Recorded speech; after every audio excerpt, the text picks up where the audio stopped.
Hello, everybody. My name is Judy Utall. I am the chair of the Autism in Entertainment Work Group, and I welcome you to today's webinar. So I'm really excited that you could all join us. And I wanted to tell you a little bit about autism in entertainment so that you know what we're here for if this is your first time visiting with us. Our goal is to increase employment of work-ready autistic talent in the entertainment industry. And our view is we do that by expanding diversity to include neurodiversity. We want to make people aware of an enhanced autism brand, that the brand is of you and that you as talent have skill sets that make you very capable in the entertainment space. We try to share resources. There's a lot of government resources that are available that hopefully will help organization hire from this population. And finally, we work with you to help you navigate your careers. And this webinar in particular was focused on giving you skill sets for the changing technology that is emerging in the animation space. I'm really excited to introduce Chuck Peil. Chuck was introduced to the Autism and Entertainment Work Group through Suzette Sheen from Disney, where Suzette is the executive VP of studio productions and branding for Disney branded TV. Suzette, I'm sorry if I got that, hopefully I got that correct, but Suzette's been very active in the Autism and Entertainment Work Group, and she has seen changes in technology that she felt that this group needed to understand, and it was her idea and with her help that we were able to organize today's webinar. And I'd like to invite Chuck from RealFX to share his screen and share his knowledge with you all. Hi, Chuck. Well, hello, everybody. Thanks for joining us. Hopefully we'll have some good information to share. And Suzette, thanks for getting this motion. And it's an honor being here telling you a little bit about our journey and as a studio and personally. I do want to start, though, the topic of autism and neurodiversity, it's really personal to me. My son, Holland, is on the spectrum. We discovered this when he was in high school, early in high school. And for him, he was really happy to find this out because finally it made sense. All the challenges that he was having, primarily with interpersonal communication and some of the things like masking that he was, by default just having to do, finally made sense. A little bit about him. He's 21 years old right now. He's an entrepreneur and inventor, and he's always constantly thinking about new ways to do things because he has a different way of viewing things. And so as he rolled into his first year of college, he made what we thought was kind of a bold choice for his major. We thought, okay, business or entrepreneurship, but it wasn't that. He said, I'm gonna major in communication. And I said, well, that's awesome. What you're thinking? And he said, well, the best way to embrace his autism was to hit it head on. By majoring in the very topic that was deemed an obstacle for him, he felt that this would be a constructive way to overcome it and learn tools over his time. And I'm happy to say that now he's in his final year of SDSU up in San Diego. He's got a 3.6 GPA. Okay, that's a proud parent talking. And most importantly, his communication path has done wonders for him, not just in his personal life, but it's also readied himself, I think, for his path or his career. And he's applying everything he learned. Not only was that really inspiring to us, but the reason I mentioned it being personal, I also think it's a really great metaphor for our conversation today. Anything worth doing in life requires hard work, but it's also about being bold, really bold. And even more important than that is having a unique ability to see things differently. There's a lot of people that can see things the same way everybody else does, but by being able to, I don't know, have a different viewpoint and embracing a uniqueness, that's a great change in whatever career choice that you could have in life. Uh, that brings us to the topic. What we're talking about today, as you signed up, is the seeing things differently and being bold as it relates to emerging tech, in particular real-time production and AI. And these are things that are redefining creativity in animation, no pun intended, in real time. Um, we started the studio 30 years ago, and over those 30 years, what really moved us into this was seeing what other studios were doing in animation. And I would say that the embracing technology and innovation and pushing boundaries of storytelling was always something that we did. But was that our master plan? I would love to say that we were smart enough to think that way. We just happened to be in Dallas, which it really isn't a big entertainment capital. We were isolated from the industry. Everything was going against us, and a lot of people would say that we were delusional to think that we could go do big animated movies. But I think in declaring that boldness and thinking that, we just felt like we were completely convinced that we'd take the path to get to do things like Pixar, big animation studio. Uh, it was disruptive. It was different. And again, was that our master plan? We just had no other choice. We had to do it that way. So that brings us to what helped us. If you think about the topic of innovation, there's a lot of ways to describe it. It's the unknown, it's breaking boundaries. I'd say it's not taking no for an answer.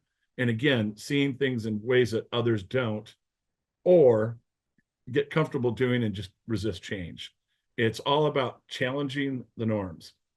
In animation, that first big disruption that you could think about when a new technology came in was at a time when Disney, speaking of Disney, was the gold standard of hand-drawn 2D animation. Everything you looked at, their movies are still amazing. And it was not just a standard that Disney was setting, but also other studios and even smaller things like, Saturday morning cartoons. It was the look of the films that we were used to. But then Pixar came on the scene and released some of the first computer-generated animated shorts, and ultimately Toy Story. It was a major, incredible moment. Everything changed, but in those days, the world of 2D, there were a lot of people that were scared. They felt that there was a loss of the artist hand in the creative creation of the content. The creative integrity and artistic intent was there, which is understandable because 2D was the standard for so many years. There was a lot of questions about what this fancy technology would, if it would replace what they did. And even though there was some resistance and it was hard road, here we are, where a majority of the big animated feature films are in CG. But guess what? 2D never went away. It actually got better. It changed and evolved and is still relevant. And some of the best computer generated movies are done with people that have a sense of drawing. The irony in all this is that Pixar is part of Disney. And creatively, in the past 5 years, there's been a push in computer generated animation and CG content to not go for the perfect computer images, the perfection of a computer, but instead to go back to a lot of the disciplines of 2D. Things like seeing the hand of the artist. And some of the movies that maybe you've seen or you're familiar with is, of course, Spider-Man, Spideyverse. They just blew everybody out of the water and did something incredible. Teenage Mutant Ninja Turtles, Mitchell's versus the Machines. And it all required new creative approaches and technology innovation. Sometimes it's scary, but now it's all about what, they would say is feeling the grit, the uniqueness, making the imagery raw and interesting. And to me, if there's a parallel, I think that this thing sounds a lot more like what the autistic community can bring to anything they do, as an incredible resource in animation, feeling your grit, your uniqueness, and keeping things raw and interesting. All right, so I'll show you a couple little things, including a reel of some of our work, so you can get a sense of what we do. The topic again, revolutionizing animation. How does emerging tech, some of the things we're going to talk to you about, redefine creativity? It happened once way back. It happens a lot, and it's about embracing it that's important. For us, yes, you can have incredible tools and technology, but really at the end of the day, even though those are important aspects, in the end, it isn't about that. It's really about people, and that's what's important. And here are some of the people you're going to hear from, other than me today, that will talk about different parts of the process. But what do we do? Here's some of our films, a few images from some of the films that we've done. We also are in games, and a variety of games that are originals or we work with our partners on. And then a lot of experiential content. If you've been to the Despicable Me theme park ride or Simpsons ride at Universal, we did the content for that as well. And so a lot of work. Right now, we're also in the throes of SpongeBob, which is going to be a really cool movie. So, all right, hold on a second, and I'm going to escape this. And now I'm just going to show you a reel and let it play.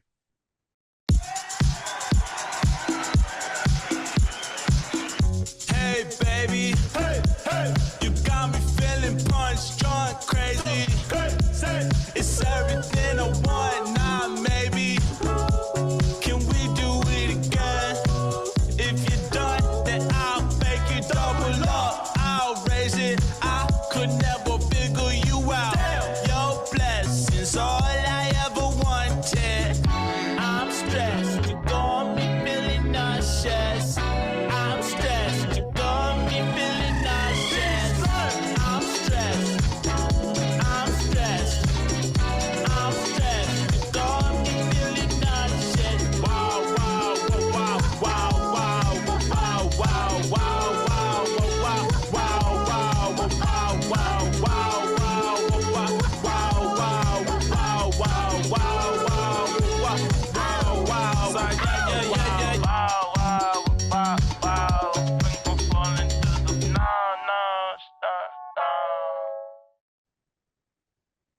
Okay, so there's a little that was a montage of a little bit of our work. It ranges, and there's other things that we're going to show you. And so what do I do? And I'm going to hand this over to Adam. Why is this relevant? My job, I head up strategic partnerships, which is that I meet with partners like Suzette and other studios to find projects and opportunities. And if there was four things, some pieces of advice that I could pass on in how to get a job or how to get into this industry, I have four. Hopefully they're of help. Maybe they won't be, but the first one is fortune favors the bold, meaning pushing ideas, no matter how delusional, just like what we did 30 years ago, that, hey, we're going to do this studio. Go for it anyways. If it's your gut, go for it. We were questioning the way that things are done. So being bold is importantly, because anything that's innovated only comes out of that mindset.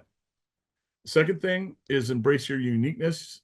We consider it a superpower, and industries across the board are tapping into the neurodiverse employees with great success because they know and they understand that sometimes a lack of a filter in some cases, or whatever that might be, is a good thing, because that's when real ideas are born.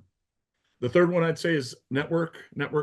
This is kind of about the communications approach my son used, which is put yourself out there as well as you can, maybe be a little uncomfortable, meet anybody and everybody. I have an old green Jeep, and when I got it years and years ago, all of a sudden I started seeing green Jeeps everywhere. So did everybody start getting Jeeps after I got one? No, they were always there. But what was happening was I was tuning into the frequency of that particular thing. And when you tune into animation, or you tune into a specific area that you like, it's amazing where the networking and relationships can come out of, simply because you are thinking about it. Finally, just do it. The best way to tell somebody something is often to just show them instead, just like the real work. The great thing is that these tools are available to you at your home in low cost. I would encourage you to experiment, learn, try new things that others haven't, and then let the world see it. And that those creations, often things that happen in connections, happen with that kind of mindset. All right, so that's it for me. And next up is Adam. And thank you again for joining. Hopefully we'll have some Q&A at the end. Wonderful. Thanks, Chuck, and thanks everybody for being here and for having us here. It is truly a privilege to speak to you all. So my name's Adam. I'm a real-time supervisor at RealFX. That it means a lot of things. I do a number of different things, but one of the big important parts of my job is helping to oversee and to build this new real-time animation pipeline that we've been working on. So I'm going to show you a little bit of that today, a little bit of some of the technology that we've been using it, talk a little bit about why we're using it, and try as well to impart some ways as to how we work a little bit differently and how that might be important for you if you're interested in this space. So let me share my screen quickly. Let's see if I get this right. And can you see my screen there? Not yet. Yeah, It's black. All right. Why don't we, Adam, while you figure it out, let's go ahead. Paul, you're up. Is that cool? Sure. All Well, right. let's And see. then- Adam's trying one more time. no, go for it, Paul. I will Okay. stop and I think you'll need to stop sharing for me to. yep. Okay. So one of the first rules of innovating in technology is winging it and improvising. And I'm no stranger to that with Adam. I guess I'll use this to start with a short story.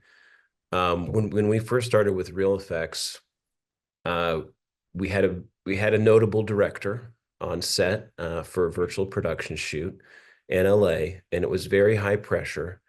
And for probably 4 hours, the equipment wasn't working. And it was nothing that Adam did wrong at all. And I had other producers and executives calling and texting and, saying, what's going on? When is this going to start working? And sometimes innovating is just being confident in your team. And I had worked long enough with Adam to know he was going to get it working.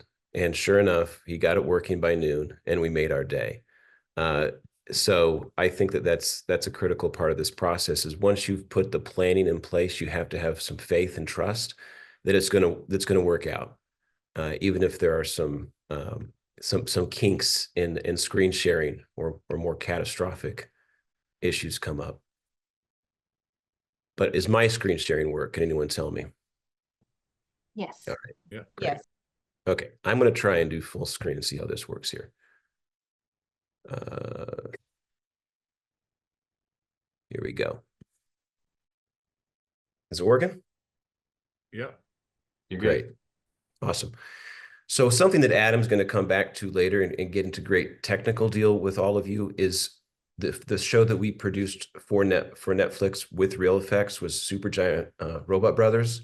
And this was a milestone in virtual production animation, which I'll get into. Adam's going to speak a lot about the workflow and how this kind of virtual production process is really important for CG artists today to really kind of wrap their heads around. And I think you're all going to be very excited about the kind of the nuances and the granular details he'll get into. But what I want to focus on is where does innovation come from? In a very specific use case for this show. So kind of without speaking in platitudes, how do you, when you have a hunch that something works out, how long does that actually take? And as all of you are at very different places in your careers and thinking about getting into something that is at the bleeding edge or the landscape is changing, which it is, I think it's exciting to realize how a lot of us are just making it up as we go. Day by day and enjoying this creative process bit by bit. So this is the show that Adam's going to come back to. I'm going to kind of make it very personal and tell you about my journey towards making this show and the incremental building blocks that kind of got me there to a place of confidence where I thought I could put forward to a studio and to a streamer that this technological leap would work.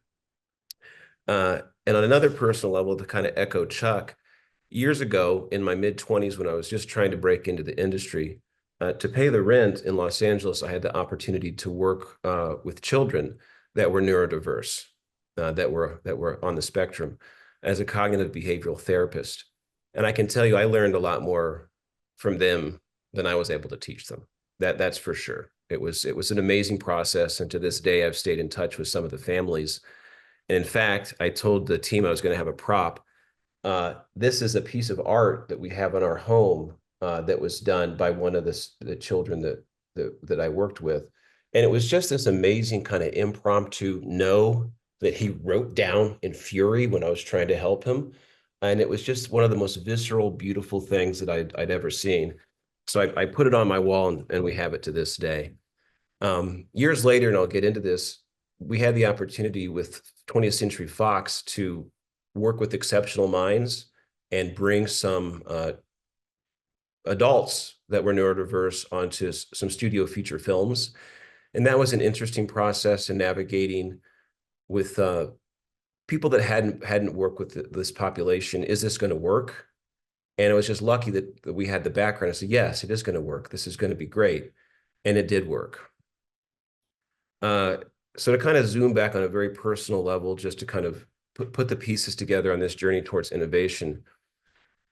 To echo Chuck, and as far as mindset goes, I think it's incredibly important to be curious and to reach out to people that might be your heroes, or to reach out to people that are innovating in ways that you find are interesting. Really early in my career, God, it wasn't even my career. I was 15 years old. I was a freshman in high school. I wrote George Lucas a letter and just was like, I would love to break into the film business. I have such admiration for your films. And believe it or not, got a letter back. And it was just kind of life-changing for me. And I still have it to this day. It's right here. But I think it's really worth reading a paragraph or so, because it's something that applies to your journey over and over and over again. Not just for me, but this is a letter I'm sure he gave to many people that would write him. He said, education is very important for a filmmaker. Before going to film school, a young person should take a wide range of courses such as art, philosophy, history, religion, and literature. Learn about life as much as possible.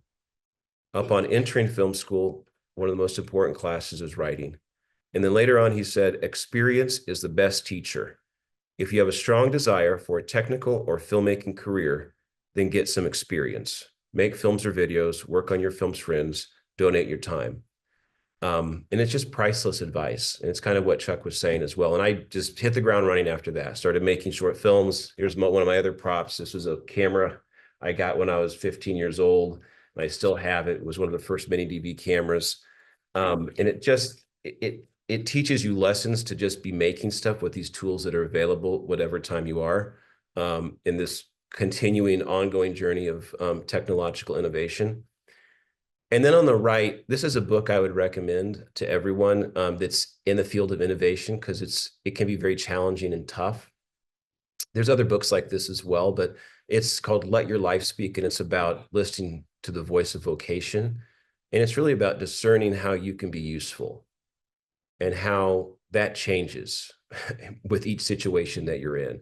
And so as you enter different situations, be very attuned to what the needs are in the group around you and kind of what your skills are, and trust that you do have skills to offer.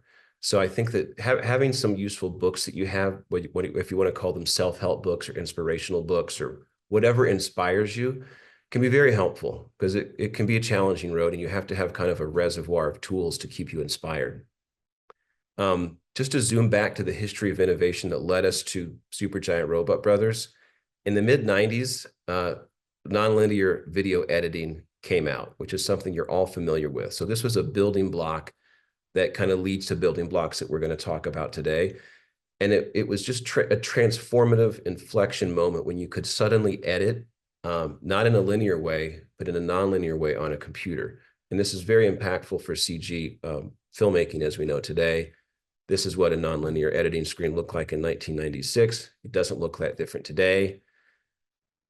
As you start to grasp and grapple with how innovation fits into the filmmaking paradigm or the game making paradigm, it's helpful, I think, to look at other charts and diagrams over the years that other filmmakers have found useful. This is one of the best diagrams I've ever seen. Its simplicity is amazing. It's from 1938. And it's called Chart of the Making of a Picture. And if you see what's at the top of it, it says idea. That has not changed. It's really all about the idea and how do you execute the idea.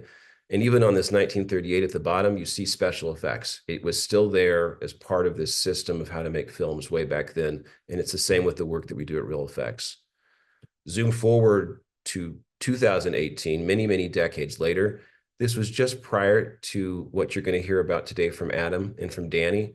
Motion capture was becoming much more prevalent, and using motion capture in a CG way to have 3D environments that people with mocap suits could move through in three-dimensional space was really kind of championed by James Cameron on Avatar and then filtered onto a lot of other use cases in games as well. And that's the team, a lot of that team and knowledge we brought to the show that you're going to hear about in a workflow fashion from Adam. I showed a prior chart. This is a chart that we made in 2019, right around when this work with Real Effects was beginning, which describes virtual production and this shift in thinking and how you have agile software development mentalities, which is basically very quick iteration, combining with live action production and combining with animation, and this new workflow emerges. It's like a new way of filmmaking that we're kind of experiencing right now. That's why it's a very exciting time. And this catchphrase that I've heard that's very useful is it combines the best practices of animation with the speed and fluidity of live action production. And that really is kind of what the promise of this workflow entails. And we can kind of get into that in the Q&A about what that means. But it requires a change in mindset for everyone at the studio level, at the filmmaker level, et cetera. This is a woman that helped us get the patent for this virtual camera that we worked with, but this was the virtual camera that was used on James Cameron's Avatar that we then brought over to Real Effects, and this is how we can weaponize virtual production for the animation process to bring 3D filmmaking into the animation space.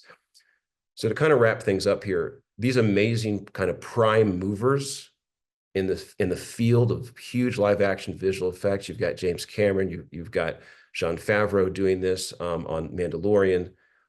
This way of filmmaking, the question that we asked ourselves, given this thinking, could this be applied to animation? Like, could you apply this virtual production mindset using CG assets to a fully CG show? The answer was yes. And so we were so grateful to have that opportunity at Real Effects to apply those learnings from Fox to bring an animated world into a 3D CG shootable space, to shoot coverage, to shoot it like it was live action, to maybe shoot 100 shots a day, and then be able to have an editor edit them like you would edit something that's live action. It's a very exciting game changer. It's a shift. And here's our editor for the series that was editing shots. I mean, he was literally editing shots, which is it's a novel way to think about how do you make an animated show. We've had the opportunity to write papers about this, and it's really shifted how people are thinking about using game engines for animation. We've also dived into a bunch of new shows. This is one called Twin Tigers, which is a really cool series that uses the game engine for execution of content. And I don't know whether Danny or Adam's going to go next, but really excited to answer your questions. And I hope this has been somewhat helpful. Cool. Hey, Adam, are you good? Thank you, Paul. That was awesome. Adam, I believe so. Okay. Yeah, we're going to give it another go. So thanks everyone for your patience. If I've learned one thing about technology, it doesn't always work. So you do have to stay flexible sometimes and be able to adapt. So thank you, Paul, for jumping in, and let's hope this goes better than last time.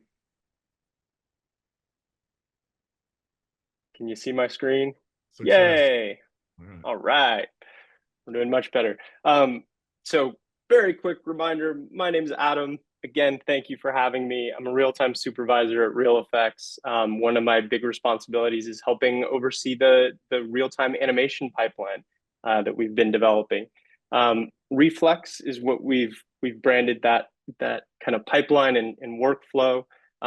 Why do we call it Reflex? Well, it kind of gets to the idea that we can react really quickly to change, to new ideas, ideas, as Paul mentioned, being the core of, what we do in telling stories. And ideas are just that. They start out, pretty simple, sometimes a little rough around the edges, and we need to be able to iterate and to work to hone that in to create something really wonderful.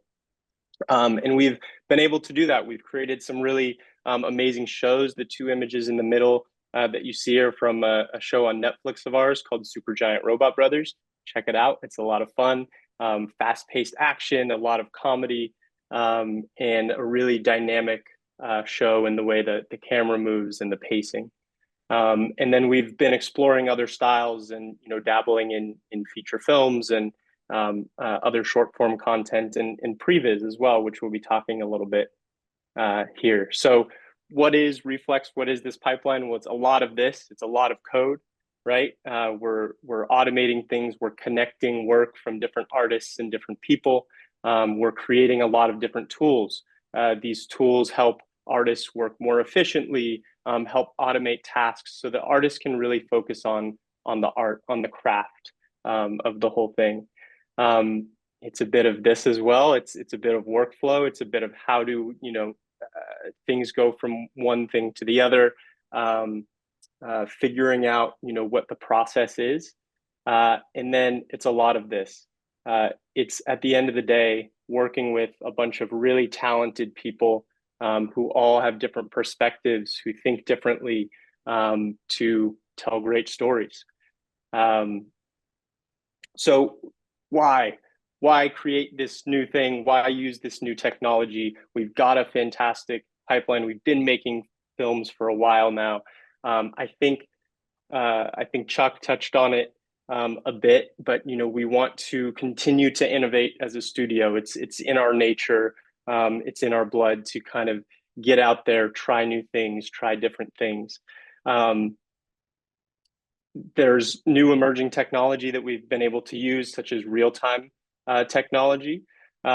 This means using game engines, for example.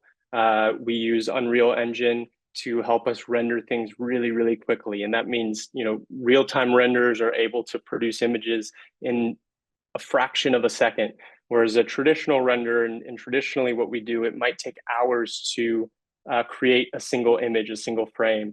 And to do this, as I mentioned, we use game engines. And the reason for that is if you think about when you play a game, when you press a button, when you move a joystick, your character has to react instantaneously, which means the image, the frame has to update in a fraction of a second. So there's been a lot of innovation in technology that's helped the game engines do that. And the graphics in game engines has been developing really, really quickly and allows us to create really beautiful images now. And those things have started to converge. So we realized, hey, we can, create animated films, animated shows using this wonderful technology.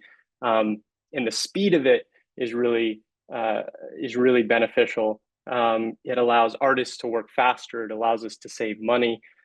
Because we don't need as much hardware, and we're able to get to our ideas, again, the core of what that storytelling is, really quickly.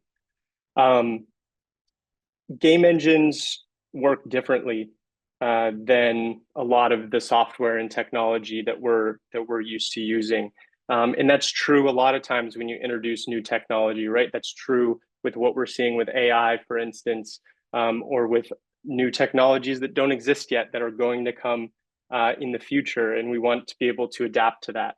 To do so, we have to be able to think differently, right? And we look for people who think differently and are able to contribute to that thought process because, as I mentioned, game engines, they were built for game development. They're not really structured exactly as we're used to for creating an animated film.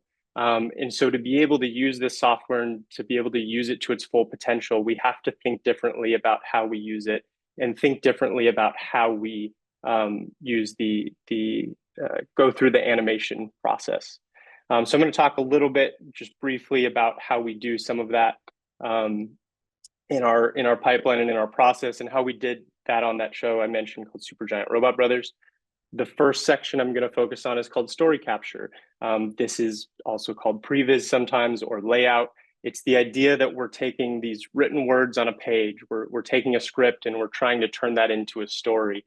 And as I mentioned, stories often start a little rough around the edges. There's this wonderful idea, but how do we translate that to the screen? How do we translate that, to a motion picture? Our process, here are some of the high level steps to our process. We always start with a script, and then we often move into storyboards. And this is a really quick way for us to draw just in 2D what some of those different frames might look like. It gives us a really quick idea of how the story might work. But our final medium, the final place that we're working is a 3D environment. And so translating from 2D to 3D can oftentimes provide challenges if you do that too late. Things may not translate exactly as you hoped. So we try to get into 3D really early. And we do that through this story capture process, where we get into something called sequence layout, which is where we block in character motions, right? We're just like an actor in a live action set, we're figuring out the performance. As Paul mentioned, we've done that using motion capture in the past, where we get animators or actors in suits where they can actually respond to each other, interact with each other, and iterate on that story in a much faster way. We then get into camera, which is where we figure out the lensing and the movement of cameras to help us tell the story. Again, in a really rough way at this early stage, because we're just trying to figure out the tone and the pacing and the story that we're trying to tell. And we come out of it with a beautiful 3D animatic, also called previs sometimes, or layout, where we have this 3D representation of what our story is very early on in the process. This is just a little video showing what that process looked like for our Netflix show, Supergiant Robot Brothers. And you can see kind of the translation of how some of this motion capture and some of this virtual camera was able to translate to the final rendered images at the end of the day. It's this very collaborative, very direct process where we get to see and to show rather than tell. It allows us to have this really wonderful communication process. Next, I'll get briefly into shot production. This is kind of the next phase of the process. This is where, hey, we've figured out what our story is. We've figured out what the different shots are going to be in the edit. Now we want to finesse this. We're going to make it beautiful. We're going to make it really sing. And that's called shot production. This is where we get into things like animation, lighting, effects, compositing. And this is some of the ways that real time can help with that. As I mentioned, the renders are really fast, right? So some of the obvious things here are we can save time on things like lighting. We can see the results really, really quickly. This also leads to faster iteration. It means as an artist, you get to iterate more on your shot, which again, as I mentioned previously, that helps us improve the quality over time because you get more attempts to finesse what you're doing. And then visual communication. And I think this one is really important and oftentimes, not talked about enough, I think, but it's a visual medium. And we're oftentimes trying to translate this visual medium and give notes on things through language, which language I feel is a kind of an imprecise form of communication, especially when we're talking about something so visual. So real time allows us to have a much more visual communication method. Because we can see the results instantly, we can show rather than tell. So we hold a lot of our reviews as live sessions where the artist can open up their shot and they can show the shot, and then they can make tweaks and show different ideas as opposed to trying to explain them through typing or words, which again, imprecise for a visual medium. So those are some of the methods that we used for this show. It was a really fun experience. And again, we had to break a lot of things and rebuild a lot of things to do this. It was the first episodic series for us of this kind using this technology. And we needed a lot of people, again, that were able to think differently about how we approach animation. people with fresh minds, people with different perspectives. So I hope that was informative as to kind of what the process looks like. I wanted to leave quickly with a couple tips on how you can approach new tools, technologies, or ideas if you're interested in this, if you want to dive into this or any kind of new technology like that. I do think it's important to understand the foundation. You know, oftentimes with new technology, we just want to kind of break things and do something completely different. But when you break some things, it can be useful to understand how it was put together and why it was put together that way in the first place. That doesn't mean you shouldn't break it. You can still get in there and change things and try different things, and you should. But understanding the foundation of why things have been done the way they were done, I think, can be really useful for you as well. Finding the problems can be very useful. I find a lot of times with new technology, sometimes you see people trying to solve a problem that doesn't exist yet. I think that's one of the struggles that some people are having with AI, for instance. They're creating these fascinating tools that can do wonderful things, but there isn't a use case for some of those things yet. So if you start sometimes with the problem, that can be a really interesting way to go find a solution that's actually really useful for a lot of people. And it can give you a good place to start as well. Question everything. Again, once you find, you know, that problem or you're thinking about an area that you want to work in, you can question why things are being done the way that they're doing. You can question the technology and whether it is the right solution or not. And then, as I think both Chuck and Paul mentioned, jump in and do, you know, test and experiment, be curious, don't be afraid to get your hands dirty. That's really what it's all about. And that's, to me, is the really exciting part about all of this. And we're looking for people who, you know, who want to be able to do that. Awesome. And that's what I've got. Thank you all for listening, for being patient as I figured out the technology myself. Yeah. All right. Next up is Danny. That's great. And that's also, as you said, the path in is, all of us are saying, just do it. You can experiment and play, and that's where you find your voice. All right, Danny, I know you're going to do a quick one. I think we're at 12:47. I'm just being timekeeper. Thanks for having me. You guys see everything? Yeah, cool. My name's Danny. I'm a director and a creative director here at Rail Effects. I've been working in the industry for a handful of years. I actually started my career out of college at Rail Effects. So everything I learned early on in my youth came from people like Chuck and a bunch of amazing artists that sort of just got thrown into the fire, so to speak. And I remember on my first day, I got put on an assignment and I said, oh, I don't know how to do this. And they said, well, you'll figure it out because it's due at the end of the day. And everything in my career has kind of been lived with that reference. And I'm also the person at the company that breaks everything. And people like Adam and Paul and Chuck are the ones that not only help find things for me to break, but also help put things together.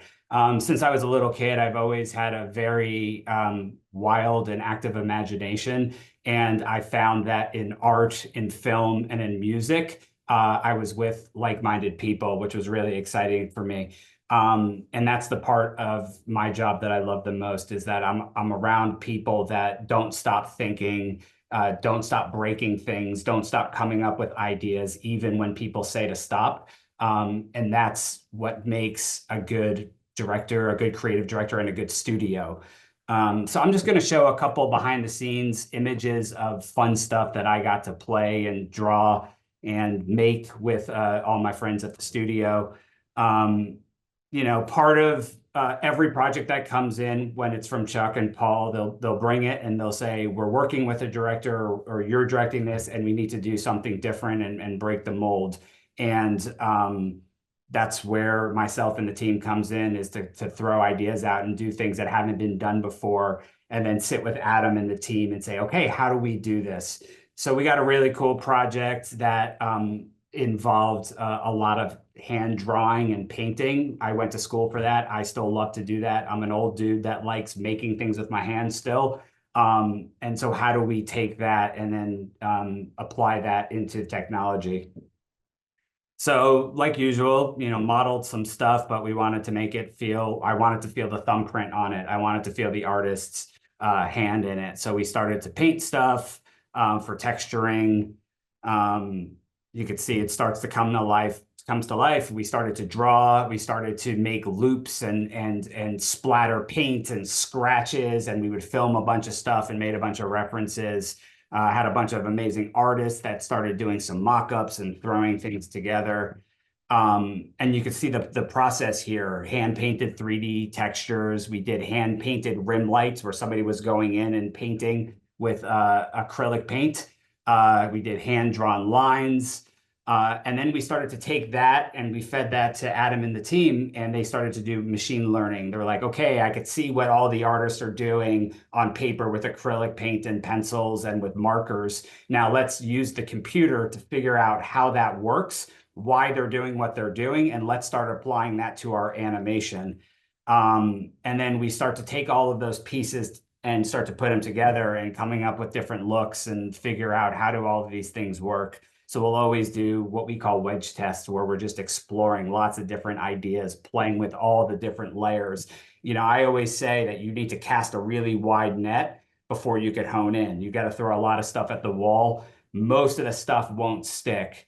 If anything, sometimes nothing will stick, but that's what you got to do. And then eventually there'll be a little nugget of an idea somewhere that will spark something, and then it gets your brain going in a different direction, and everybody can kind of rally behind that. And then ultimately, at the end of the day, this is taking all of those pieces that we started with on paper and put it through this new pipeline that we've been developing. And it's just amazing to see how I could see all the stuff that I drew. And then how the machine was able to figure out and put it all together and copy our sensibilities, which is great. Twin Tigers is another project. This was fun too, because we were looking at doing it a different way. We said, hey, we're making a show that's set in the 80s, like old Street Fighter and Double Dragon and all of that stuff. Well, let's actually produce the show using the same tools. So we did lots of concept drawings. Again, everything starts with paper and pencil. We start to color those, figure that stuff out. We started designing 8-bit characters, like, hey, let's come up with a look and a style, but we could only use 8 bits like they used to do back in the day. We modeled it in 3D, and then we started to apply the same sensibilities using this game engine, which is great because we're making a show about games. Why not use a game engine? And again, it was fun, a whole different approach, a different aesthetic, something that I don't think we've ever done at a company. So there was a lot of things that we had to figure out in terms of pixelization and depth of field. And we had these really cool like fighting moves where energy bursts would come out based on performance. So a completely different style and approach from the last one. And then a project that we did at the company, which was at the time different than anything that we had done, was called Tales of the Black Freighter. And it was a traditional 2D hand-drawn animated film, actually all drawn on paper, colored on paper, scanned, and then assembled, based on a Watchmen comic book produced by Zack Snyder. We storyboarded, come up with the look for everything. These are just some scans of actual drawings on paper. I still have piles of drawings.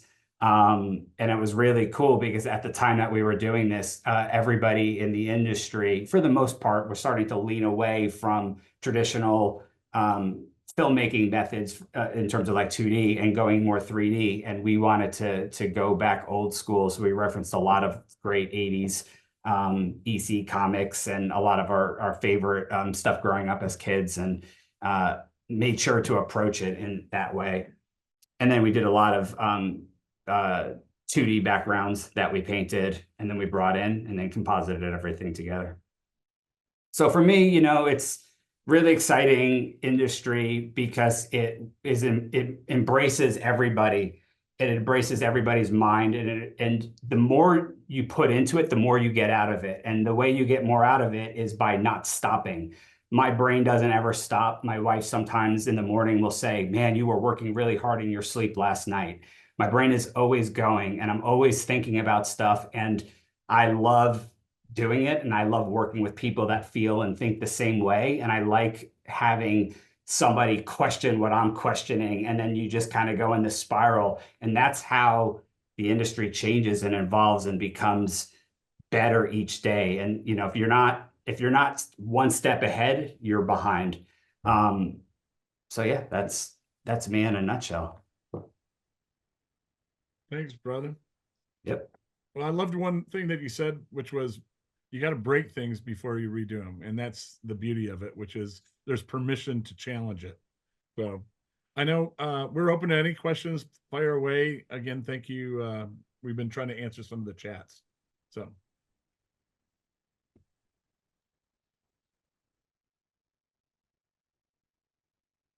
Thank you so much. I put you all in the spotlight so that everybody can see all four of you. Thank you so very much. John has a question. John, your hand's raised. I have a strange question for you. Could Okay, you thanks. take a Filipino cockfight and merge it with Tyrannosaurus rexes that fought with their feet because they're chickens from the waist down? Could you make Tyrannosaurus's fight like a Filipino cockfight or any other kind of cockfight? I would think so. Yeah, I was gonna say, Could you let me know when you've got that done? Yeah. You think something like that is, you know, it's funny, but like there's a lot of times that we get a napkin that somebody had at lunch with the writing on it that has something similar. Like I had an idea and something scribbled on there, and then that's when our wild imaginations, we go back, we huddle, we get the team, and we start throwing a lot of stuff at the wall. So that doesn't sound very far off from a regular project that would come our way. So now that's on a sticky note that's on the wall officially. Yeah. And that's the beauty of animation, right? We can kind of do, you know, many of the things that people would deem as impossible. We can do, you know, the funny, the wild, the intriguing, and it's really fun to be able to do that every day. So I have some questions for you all. What do you recommend in terms of these individuals that are out there for getting educated? How should they approach preparation for a career in what you guys all do? It's a great question. I can start from a very practical perspective of, you know, the things I was talking about in terms of, you know, the technologies that we're using, all of those sorts of things. One of the beautiful things certainly about the game engines, but about a lot of the technology in our field is that there are either student versions or it's open source. And you can get your hands on this technology oftentimes for free. So again, going back to what we were saying before, jump in, get your hands dirty, you know, try things out, and then don't be afraid to show those things on, whether it be on LinkedIn or showing your contacts and your connections, what you've been working on, and get feedback. And there are, to that point, there all through social media, there are animation user groups, there's all kinds of specific user groups there. That's another way to get on there, have discussions, ask questions. And I would say one thing is really great is there are always artists looking for animators, looking for directors, looking for composers that all want to do something together. And often some of the coolest things are when like-minded people that have different skill sets find each other and then just go for it. And then go, and then the part, don't be shy, show it to the world. That's sounds very simple, but it's very effective. I think having a mentor can be very valuable. So finding someone or finding a few people that are doing what you want to do. And if you're on LinkedIn, you can just reach out to people and don't be shy. If you don't get answers, don't worry about it. Don't take it personally. That was a mistake I made early in my career. I thought, gosh, why aren't people answering me? Don't worry about it. Just keep knocking on doors and you'll find mentors. that you'll connect with, and will give you some advice and insights. And we had one question from Vanessa, and I know I can go along. Anybody else for some more Q&A? So we're good. Vanessa? Hi, yes, sorry about that. We're with Brainstorm. We have a couple of questions from some of our clients. Okay. So go ahead, Christian. Hi, my name is Christian Pesh. How you doing? I have a question for you. How long have you been directing for animated films? For me, I started when I went to school for illustration, and I got a job at Real Effects in 2000 and hate to say it, 2003. And it was between going to film school or learning in the industry, and I'm glad that I learned in the industry. So yeah, I've always wanted to direct and make things since I was a little kid, and started officially doing it in 2003-ish. What keeps you motivated for directing films? Like I said, I love everything in entertainment, just in general. And so when I'm not doing like actual projects for myself or for other directors, I'm doing stuff with friends. I'm always looking at movie trailers. I go to the movies all the time still. I listen to music all the time. I have 3 kids who are starting to get a little bit older and love animation and design and film as well. So it's exciting that I'm able to introduce them and work with them on stuff. So yeah, I just don't stop. I like when I have a minute, and if I'm sitting down on the couch, I feel like I should be doing something, and I try to. And that, I think that's inspiration, but I'm inspired by other people doing stuff as well. Like I look at stuff that my friends are making or colleagues are making, and that's always really exciting. I always say, like, you're only as good as the people that you're around. So surround yourself with people that are better than you, that you can learn from. When somebody has a victory, celebrate it. It's, you know, the more that other people do, the better it is for all of us. And that's really inspiring to me. And I saw That's pretty cool. Cynthia. Hi. Yeah, I want to see from your perspective with all this chaotic moment we are living with all this AI and strikes and everything going on. How do you see and feel the future of animation in the next 5-10 years? You guys can let me just take the top line on this, and it's an interesting space. Much like when 2D was going through its big innovation changes, and there were so many people worried about it. The topic of AI is, if you ask anybody, it's very scary for a few reasons. Writers think that they can be replaced. Artists, you know, you look at Midjourney, or the way that art can be created. So there are a lot of things that, again, are encroaching potentially on what a creative person can do, right? We're experimenting with it right now, but the way we're experimenting with it is, how do we supplement? How do we utilize it as tools for pre-visualization, or to incorporate, so maybe speed, it helps with speed, but with always maintaining the artist's hand and work and creativity in the process. That's the path, that's the line that we're drawing. I don't know, guys, if you want to add to it a little bit more, but that's kind of big picture, because we think the integrity of the creative process is very important. It's a long conversation, but I tell my kids, I say that no matter what, everything starts with a piece of paper and a pencil. It's like Adam said in part of his presentation, knowing the foundation, the fundamentals. Like, you have to know all of that stuff. And a good idea is the start of it all. Paul showed the diagram.